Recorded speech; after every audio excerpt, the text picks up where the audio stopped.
Winter time is the perfect time to adventure into poetry. It's a time you like to slow down, you spend more time indoors.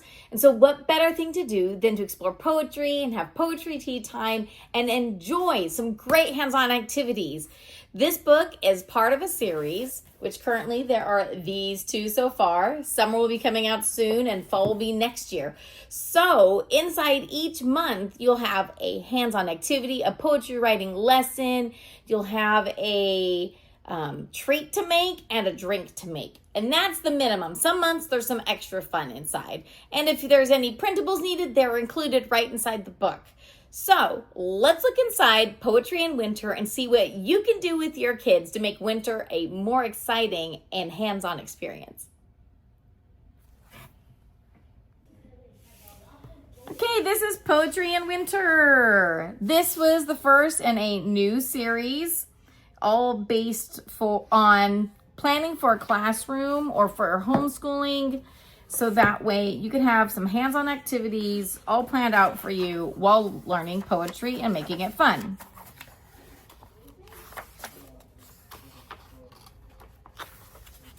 The table of contents tells you all the different sections, where to find the different poems.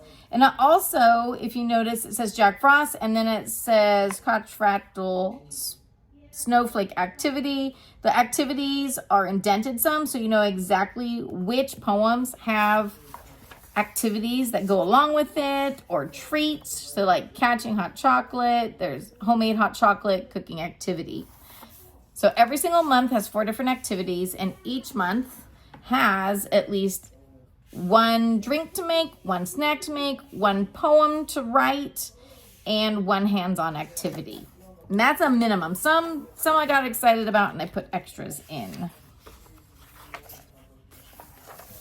So this section, how to use the book, tells you what each section of the book is used for, so you understand why I included them. And it also gives you questions to ask your children and helps you understand great ways to discuss poetry with children, whether in the classroom or homeschooling. They are all great ways to get children talking about poetry.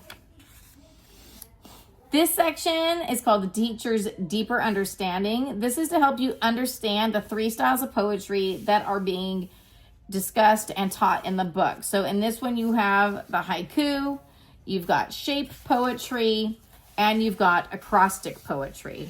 So it explains it in a little more depth so that way you can explain it to your children even better. This has a section with poetry styles explained, and the certain styles that are included are bolded, so that way it is nice and obvious and easy to find, so it explains it in a little more depth for you. So this book starts with the month of December. There are different quotes in the book. Each month has 4 different quotes, so that way you have enough for one for every week that you could use for copywork, memorization, or whatever you would like. Every single month has poems that have poems in them that relate to the month. So whether that be holiday, seasons, or anything else, you'll be able to open and just go without having to do much planning. Each poem that has trickier words has vocabulary right below them, like here and here.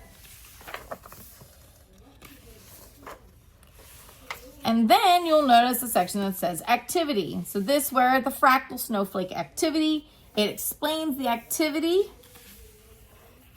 a little bit about coach. And then it has the printable, so that way you can do the activity that's explained here. So this one has a printable along with it.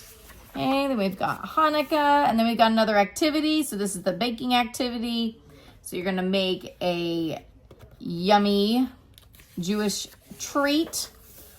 Okay, and then this one has another one that says naan tea and how to make that.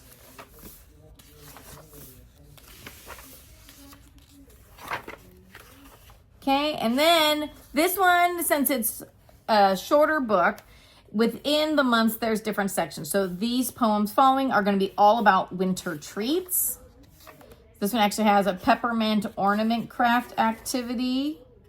Okay, more winter treat And then this one also has a homemade hot cocoa recipe in it. Okay, and then this next section is about Christmas. Okay, so here's the first poetry writing activity. It explains the haiku and helps you understand the importance of the rhythm.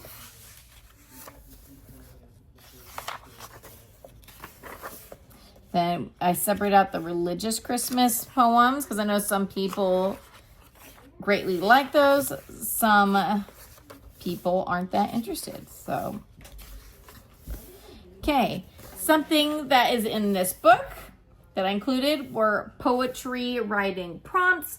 So there is a bunch of different prompts to get your kids excited. You know, write a poem about St. Nicholas, write a poem about a dreidel, write a poem about snow blizzards. So a whole bunch of different ideas to get your kids going. A unique feature to this new book series is that it comes with vocabulary cards. So I picked the top, I want to say 36 words. So each month has 12 different words that are featured in the cards. So that way you can have fun with your kids and see if they can remember what they mean. And there's a blank set of cards. So that way, if there's any words that maybe I missed or that your family knew some of the other words, but there's something they didn't know, you can write them right here. Okay, and then it goes into the next month and it follows the same exact format.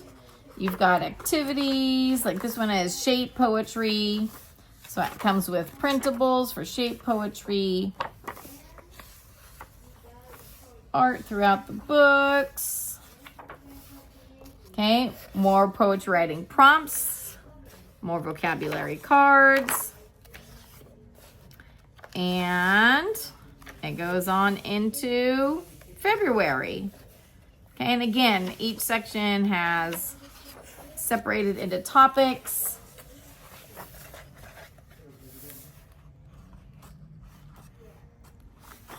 Then in these books, you have the mini bios, but all of the classic poets, they actually have pictures in here for those poets. So that way you can show your students or your children what the poets look like.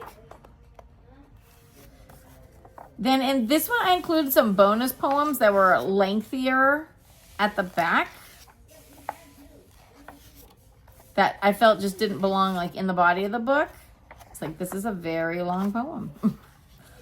And that's the book. That is Poetry in Winter. I hope this helped you decide if this book is for you. Again, it's made for teachers and homeschoolers with over 100 poems in them. And I can't wait for you to get it.